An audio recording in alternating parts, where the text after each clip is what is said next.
Timestamps on screen and in the description. Diamond Marksman Rifles. They're extremely easy to get, however, people tend to struggle with them. I'm being honest right now. The guns are extremely easy to get gold. If you're struggling, you're most likely not a good player, but that's what this guide's for. It's to help you guys through and unlock gold camo on 3 marksman rifles, which is what you need to get to unlock diamond. In the case that there are DLC weapons added into the game, those DLC weapons will count towards those 3 gold marksman rifles needed to acquire the diamond camo. So for an example, the current base game weapons are the SVT, the M1 Grand, and the Gewehr 43. If there was a new marksman rifle added into the game, you could replace one of those base marksman rifles with whatever that DLC weapon is. As long as there's 3 marksman rifles gold, you'll get diamond. If you want diamond on future weapons, you have to get them gold first. Now, let's get into the camo challenges.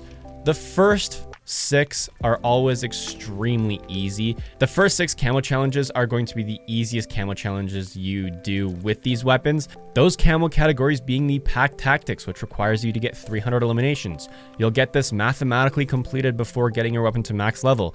The next category is surgical, 100 headshots. Every single marksman rifle in hardcore is a one-shot headshot, and if you have the right attachments, it's one-shot headshots in core as well. For the Predatory Ambition category, this requires you get 50 multi-kills. A multi-kill is anything from the double kills all the way up to like an ultra kill. It's just requiring you to kill 2 or more enemies in quick succession. We got the Reptilian category. This is 30 Bloodthirsties. People will struggle because of Bloodthirsty is 5 kills in a single life. The good players will unlock this camo challenge just by playing the game. For those weaker players who aren't as skilled, or if you're a player that is good at the game but just struggles with Bloodthirsties, slow your pace of the game down. Try to be more aware of your surroundings and get 5 kills in a single life, whatever way possible and whatever way necessary. If you are struggling, keep in mind, you can cheat away Bloodthirsties by getting 4 kills with any weapon in the game and just by getting your 5th with the marksman rifle, and it will still count as a Bloodthirsty towards that weapon. Then we got the Deadeye category. This is 100 long shots. This is killing enemies at a greater distance. Realistically, if you're struggling with this challenge, hit up hardcore, because in hardcore, the marksman rifles act exactly like sniper rifles. And as long as you're on big maps like, say, Castle or Desert Siege, long shots should be no issue whatsoever. The complete opposite of the Deadeye category is Berserker. It requires you to get 100 close range kills. This can easily be done by playing any maps like Das House, Shipment, or even Castle if you're staying close range. Currently in the game at the time of recording, Shipmiss 24/7 is the current playlist, and pretty much every kill that you get on Shipment or Shipmiss 24/7 is going to be a close range kill. The next category is a little tricky, and this is where a lot of people are confused on how to do this challenge. This is the Wildcat category. It requires you to get 50 kills shortly after aiming down sight. Now, this used to be titled as quickscoping kills, and for those that know Call of Duty, know what quickscoping is most likely. Basically, this challenge requires you to get 50 kills just after aiming down sight. This can be done with a sniper scope, iron sight, red dot sight, regardless of attachments.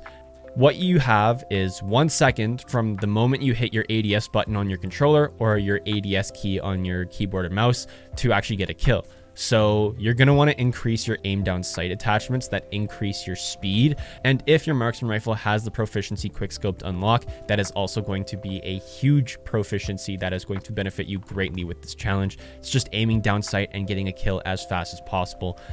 That's really how easy this camo category is, and I think a lot of people overlook it. Now we're jumping into the attachment challenges. These last 3 challenges, being Survivalist, Mindgames, and Death Artist, all have specifically different challenges for each gun that requires you to equip 3 attachments. I will have on screen the category, each 3 weapon, and the attachments that they need to have on, and then I will go step by step through each gun and what challenges you need to be doing to complete the camos. Going into the first category of Survivalist, with the M1 Grand, you have to get 100 kills while ADS. With this challenge, there's no trick to it. Aim down sight, get 100 kills with these attachments, you will be set. For the SVT, 100 headshots, aim for the head, pretty self-explanatory. And with the G43, you need to get 100 ADS kills as well. Going to the Mind Games category, the M1 Grand needs 100 crouch or prone kills. As long as you're crouched or prone, once again, it's that simple. Just equip the right attachments. For the SVT, you need to get 100 kills without taking damage from the enemy that you kill. Basically, I like to treat this as don't take damage and every kill that you get will count. Realistically, the kill won't count if the enemy that you kill damages you partially, whether that's in core or hardcore. The last category is Death Artist. For the M1 Grand, you need to get 100 long shots. It should be pretty straightforward. Keep yourself at long distance from the enemies, get some easy kills with the required attachments. SVT, once again, is 100 different kills without taking damage from your opponent.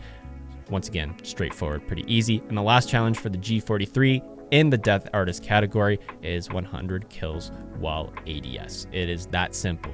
The Marksman Rifles, pretty easy and straightforward to get gold, but there are some camo challenges along the way that will frustrate you, especially if you're playing core. The close range kills are not it, so try and stick in hardcore as best as possible. I know hardcore is not for everyone, and there's a lot of people out there that actually hate hardcore, but that's just how the cookie crumbles sometimes. With that being said, I'm about to head out, and if there is one, I'll see you guys in the next one.